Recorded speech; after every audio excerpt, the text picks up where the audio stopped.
Gloria Strode, and welcome to Straightforward. Today we have one of the most brilliant attorneys in Columbus visiting with us, Katonga Wright-Miley. Welcome. Thank you so much for having me. I'm excited to visit with you today. Yes. Of course, full disclosure, you know how I felt about your dad, the legendary, wonderful Bill Wright.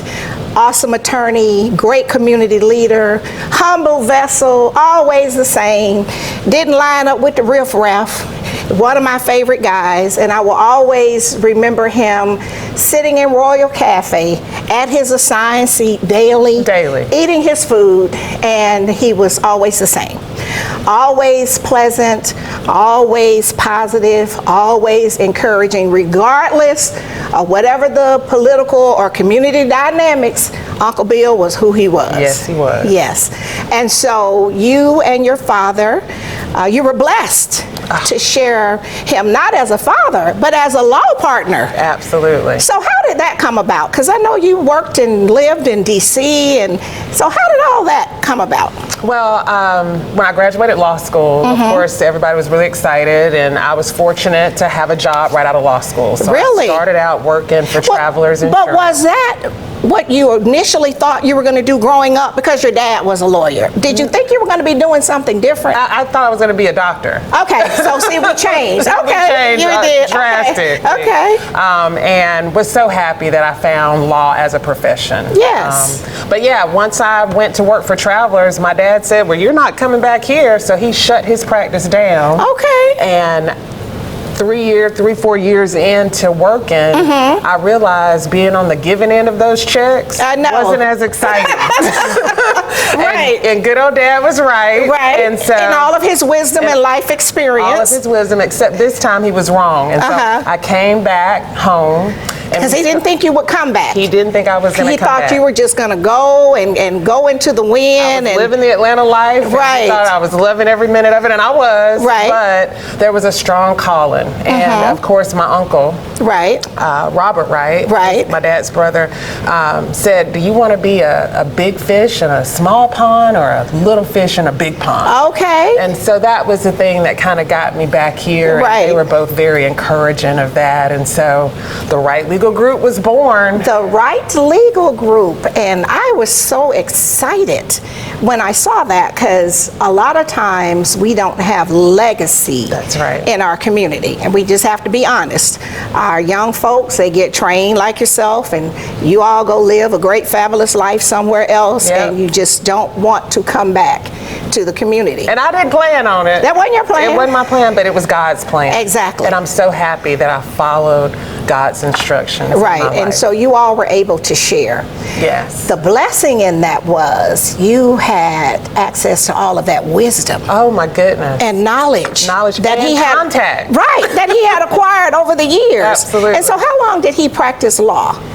Oh, my dad practiced law for 47 years. 47 years. Yep. Yeah. So he started practicing when I was born. Wow. How about that? I know, right? So he was like 47 years ahead of the game. Yeah, with ahead you. of the game So with when me. he spoke, it was like E.F. Hutton, you had to listen. You had to listen. Right, because Yep. you didn't have enough experience. No, not at all. Right. And you don't know what you don't know. Exactly. And having him was just an immense blessing. Truly it was. So what was the first case that you all did together? Because you know your dad was so cool and chilled. He really was. I'm not just saying that because you're here, but you know I know him from a social setting and things like that. But he was always just mellow. Oh yeah. Yeah. Oh yeah. And always had the right things to say. Right. And we tried a number of cases before I became a lawyer. So I worked in his office and helped him. So you were like a clerk? I was a clerk Okay. and watching him do his thing and thinking, oh my God, I don't think I'll ever be able to do that. But what's important is you didn't start at the top because you were the boss's daughter. You came in and you had to work and earn your part. Right. We worked and we did a lot of eating. Yeah, I'm sure. from Waffle House to Royal Cafe. I said, Dad, I'm gonna, end up being 600 pounds working for you. So I said, at some point, I was like, I'm not gonna be able to go every day. I'll go every other day. Some days by yourself, right? But we're gonna have to talk about this at the office, exactly, not at the restaurant. Not at the restaurant. Right. But we did that, and then when I graduated and came back home, one of our first cases that we tried together was in little old Fort Gaines, Georgia. Okay, Clay County. Clay County. I used to work at Andrew College, so a lot of those people, Randolph Clay, they're right there. So we were in that To Kill a Mockingbird style courtroom. Yes. And just awesome really? having him there with me, and he was so excited. And the people were dazzled by you, I'm sure.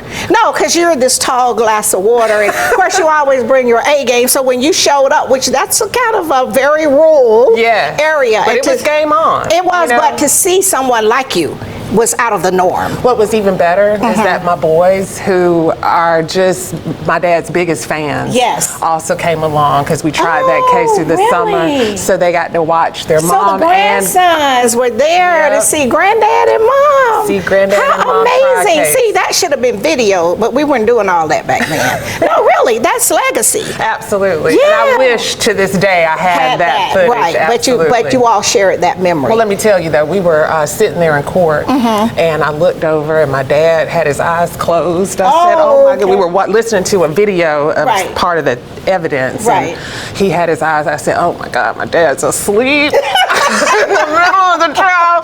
So look, Ms. Glenn, I just closed my eyes too and made it seem like we were listening intently. I didn't want to nudge him and wake him up. He was meditating. He was meditating. I just meditated with him and listened to that video, to evidence, and we got through it. Oh my He eventually came to.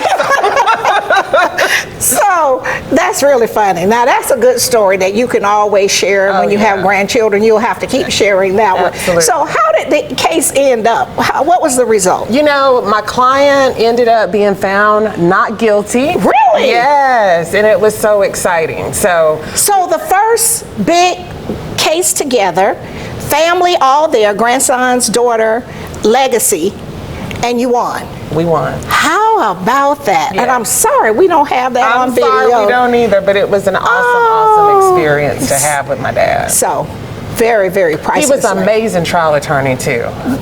Because he was so chilled, he listened, and when he spoke, I said, it's like E.F. Hutton. You want to hear what he had to say. That baritone voice just really lulled the jurors, and it was just amazing. And honestly, I went to law school thinking I was going to do real estate.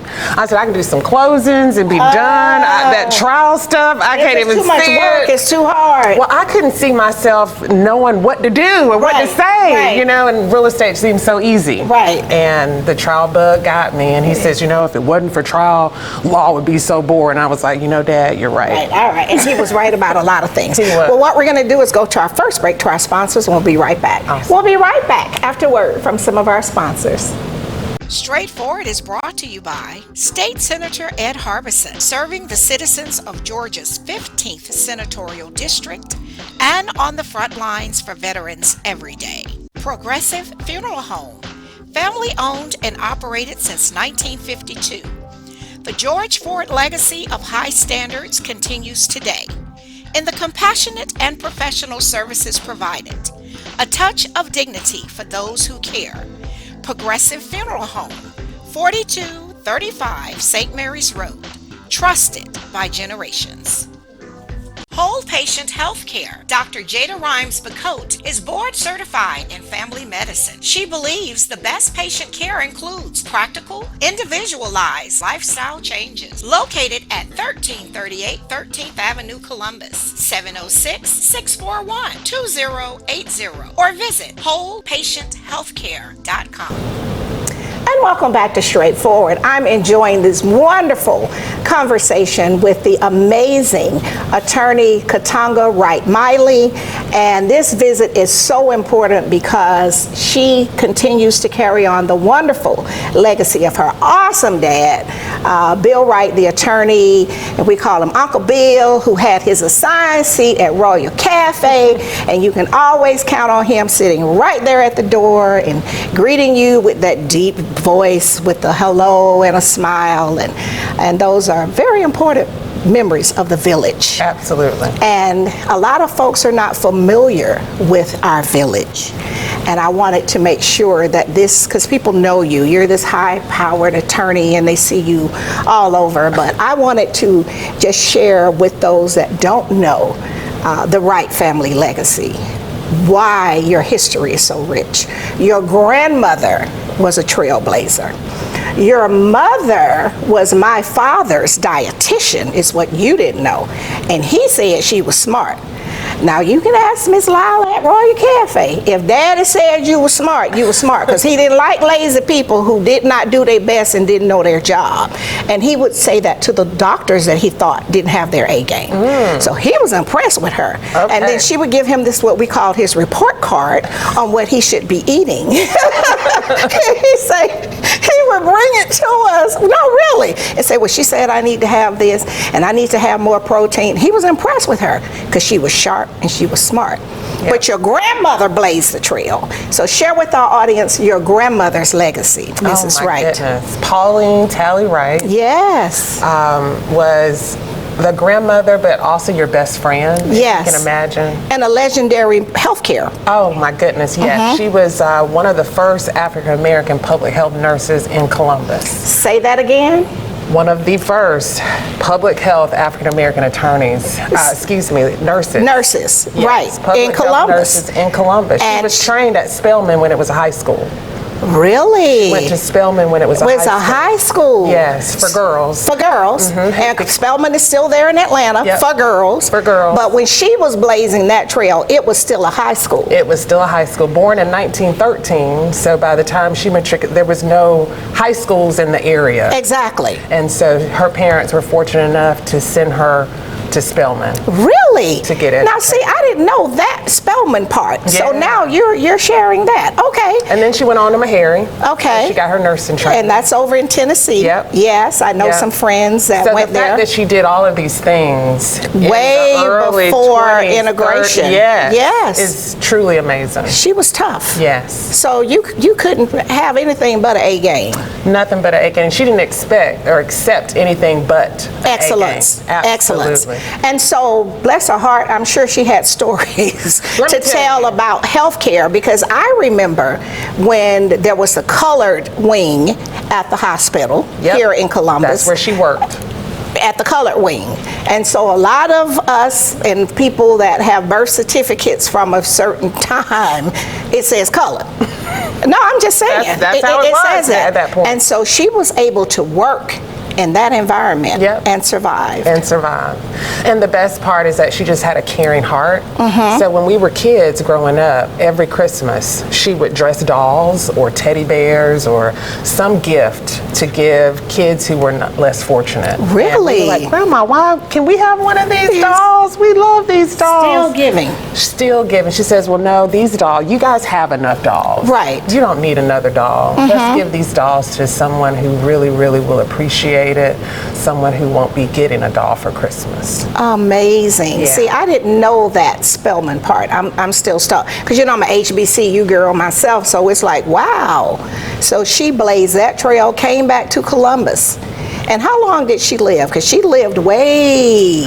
She was 92 years old when she passed away in 2004. Yeah, so a full life. A full life. And was able to see you all and make sure you were on the right path. And so that's where a lot of that service. Got to see her great-grandchildren. Yes. So. I mean, that's a blessing. Oh, yeah. Okay. And so. Kept us in the church, too. Okay. Now, what was the church? Friendship Baptist Church. Friendship Baptist Church. Yes. We spent many days. Many nights. Whether you wanted to or not. Whether we wanted to or not. Train them up. Pick us up. Really? Make sure that we were in church. We were in the, Friendship Youth Organization. In the choir, Well, that was teaching you service. Absolutely. And it was teaching you to be humble. Yes. And that's the part of the village. As an attorney, and I know you do a lot of criminal work, that's a part that the children are missing. Absolutely. Even though you had parents, your grandmother picked you up to make sure you were at Friendship. Oh, yeah. Because you was going to have to learn whatever the vacation Bible school and the young people department and whatever, all those different ones depending on what your denomination is. That's right. She was training you up.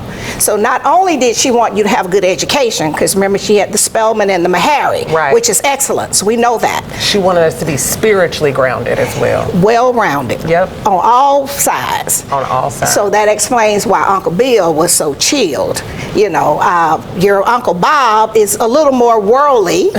Traveler. Yep. I always ask him to let me see his frequent flyer miles, but he's not done that yet. So I'm putting that out. Let me see what you got. Sure, frequent flyer. $1 million, $2 million. Exactly, because he's always somewhere. But Uncle Bill was just a little more reserved. Yes. Yeah, he was a little more reserved.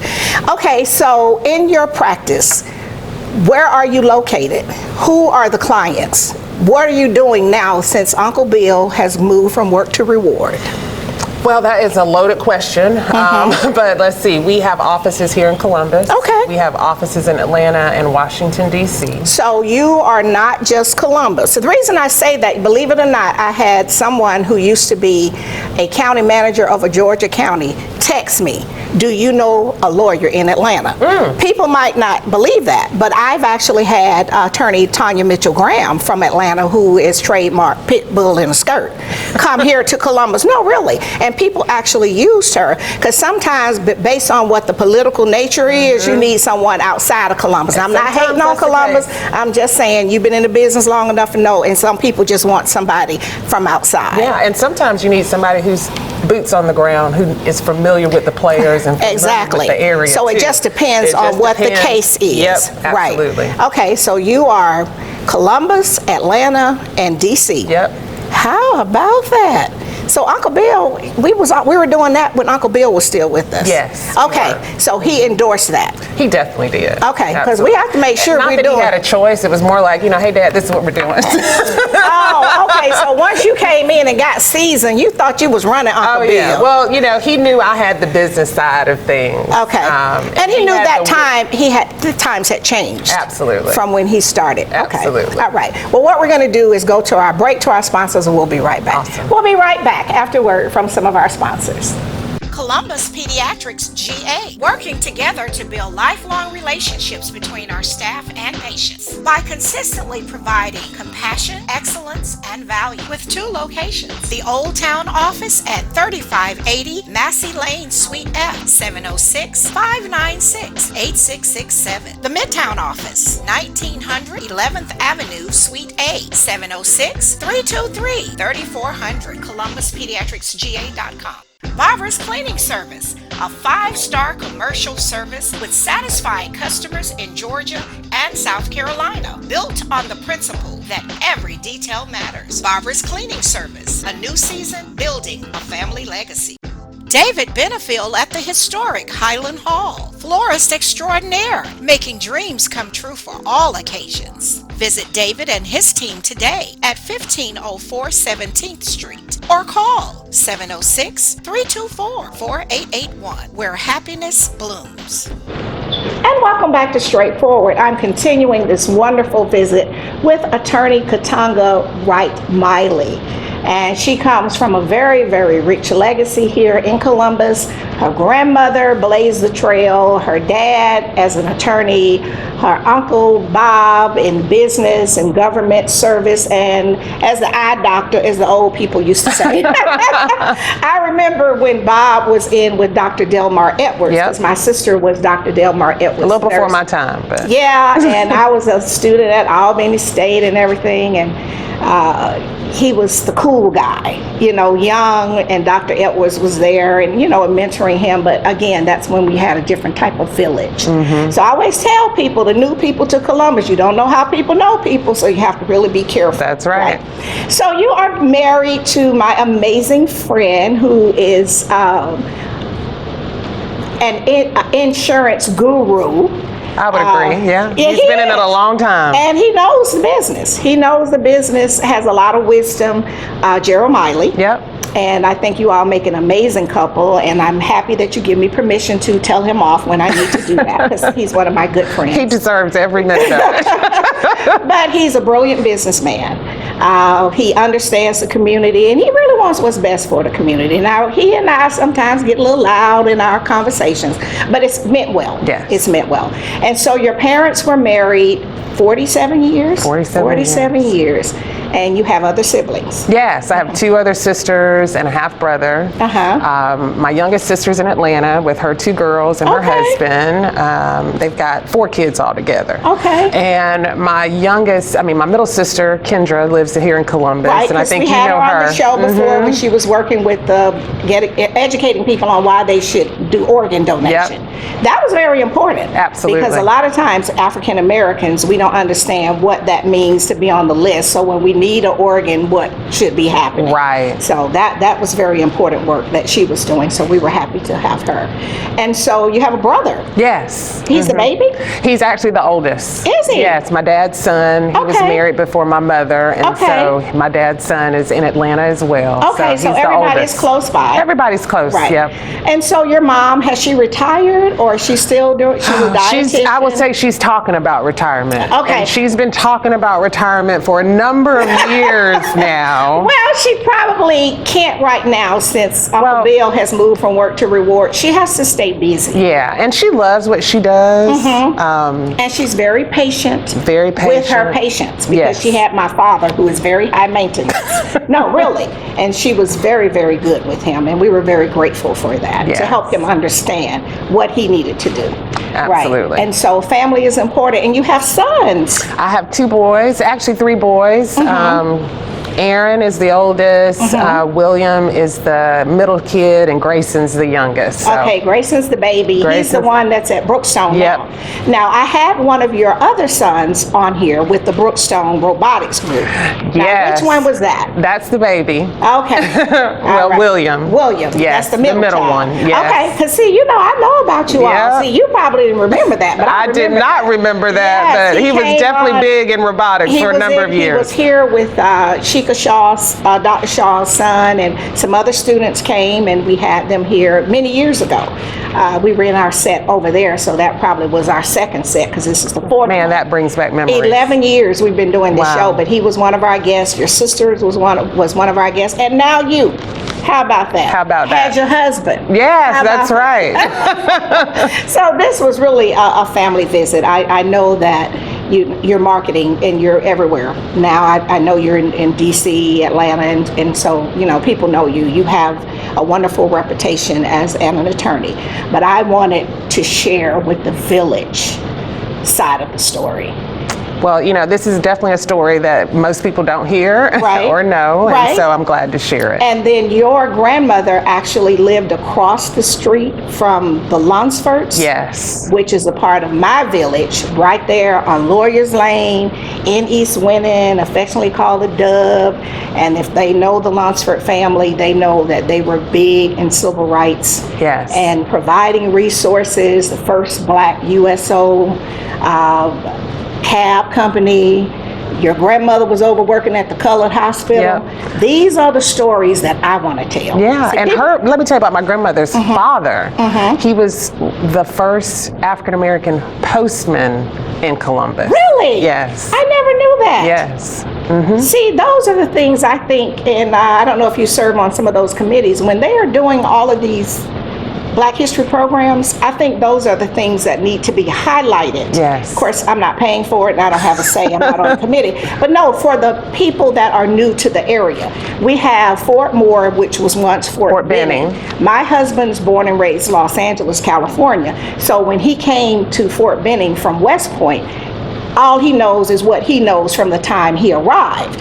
That is useful information, and I'm excited about that because his grandfather was one of the first Black postal people in Birmingham. Awesome. So those are the things that we can't let die. Absolutely. Those stories have to be told to our young people so they can understand that people paid the price.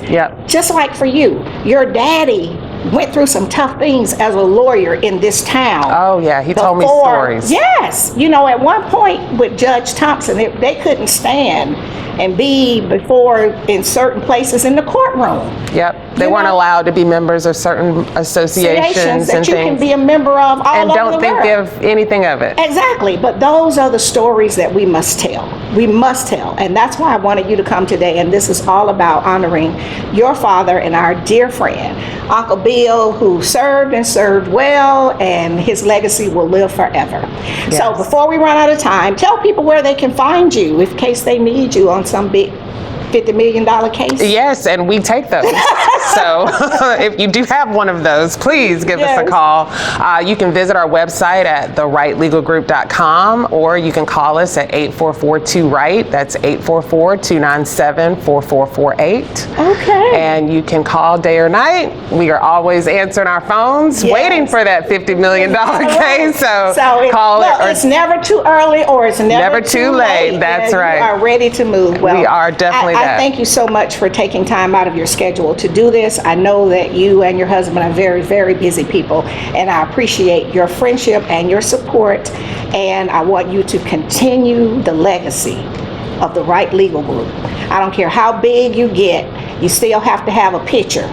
Yes. This is instructions. Well, I'm hoping my son comes along, so stay tuned for that. But we got to have Uncle Bill in the lobby. I don't care where it is, if it's in Manhattan, if it's in Malibu in California, wherever you go. He will be there. He will have to be there to greet people, because that's the legacy. That's the legacy. All right. Well, continue the good work. Know we're proud of you, and we'll always be cheering you on. Thank you so much for having me. All right. Thank you. This has been Straightforward. If you don't stand for something, you will fall for anything. Until next time, be blessed.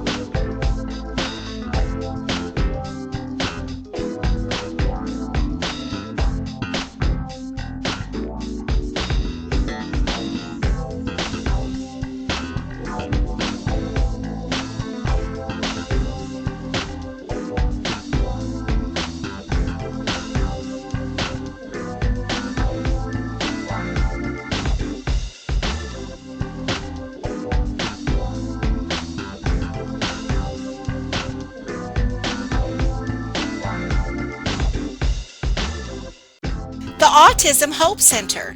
Diane Pope has dedicated the last 3 decades ensuring that families had support and resources for their loved ones on the autism spectrum. Join the Autism Hope Center for fellowship and resources, located at 200 Hamilton Road, Suite B, or call 706-604-6333.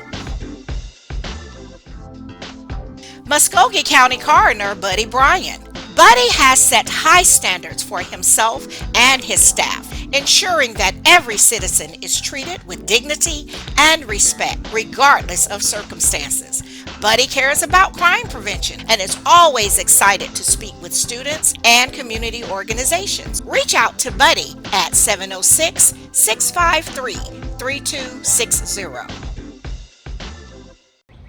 What up, world? What's up, Columbus? Be sure to tune in every Sunday, Straightforward with Gloria Strode, right here on NBC 38.